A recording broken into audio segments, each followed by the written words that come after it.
This week at Interior, President Biden and First Lady Dr. Jill Biden visited Maui, Hawaii this week in the wake of devastating fires that have destroyed so many lives and livelihoods. Interior has mobilized its support as part of the all-of-government response to the disaster. Among those efforts, the department is coordinating closely with the Native Hawaiian community. The National Park Service and U.S. Fish and Wildlife Service created a joint firefighter team to support on-the-ground efforts. And the department's Office of Environmental Policy and Compliance is working with state and non-governmental organizations to help identify natural and historical artifacts that suffered damage, as well as address concerns over traditional cultural sites. Interior this week announced the Bureau of Ocean Energy Management's approval of the Revolution Wind Project. Located about 15 nautical miles southeast of Point Judith, Rhode Island, the project will have an estimated capacity of 704 megawatts of clean energy, capable of powering nearly 250,000 homes. The approval, the fourth of the Biden-Harris administration, marks another step in fulfilling the president's goal to deploy 30 gigawatts of offshore wind energy capacity by 2030. Deputy Secretary Tommy Beaudreau and White House Infrastructure Implementation Coordinator Mitch Landrieu were in Alaska this week. They highlighted how historic resources from President Biden's Investing in America agenda are supporting tribal communities impacted by climate change and advancing co-stewardship and salmon conservation across the Yukon, Kuskokwim, and Norton Sound region. Marking the third anniversary of the Great American Outdoors Act, or GOA, this month, Principal Deputy Assistant Secretary for Policy, Management, and Budget Joan Mooney paid a visit to the Belmont Paul Women's Equality National Monument in the nation's capital.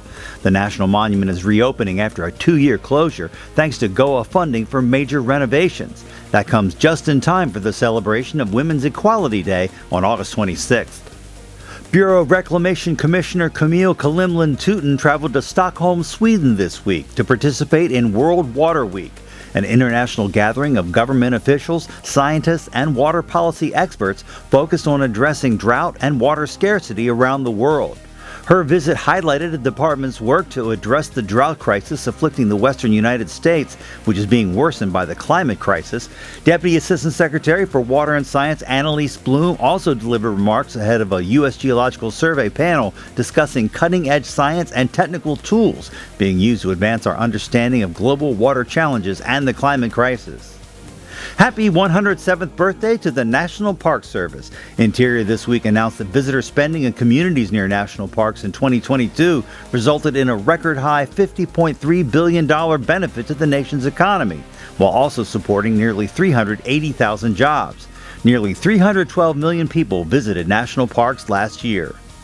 Interior this week announced new measures to enhance worker safety and ensure offshore oil and gas operations on the outer continental shelf are conducted with the utmost safety and oversight standards. The final well control rule from the Bureau of Safety and Environmental Enforcement builds upon the historic regulatory reforms implemented in the aftermath of the 2010 Deepwater Horizon disaster.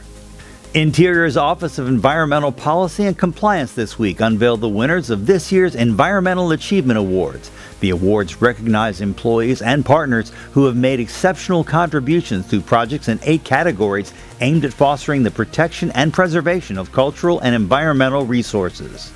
And our social media picture of the week, this fuzzy little American martin at Yellowstone National Park.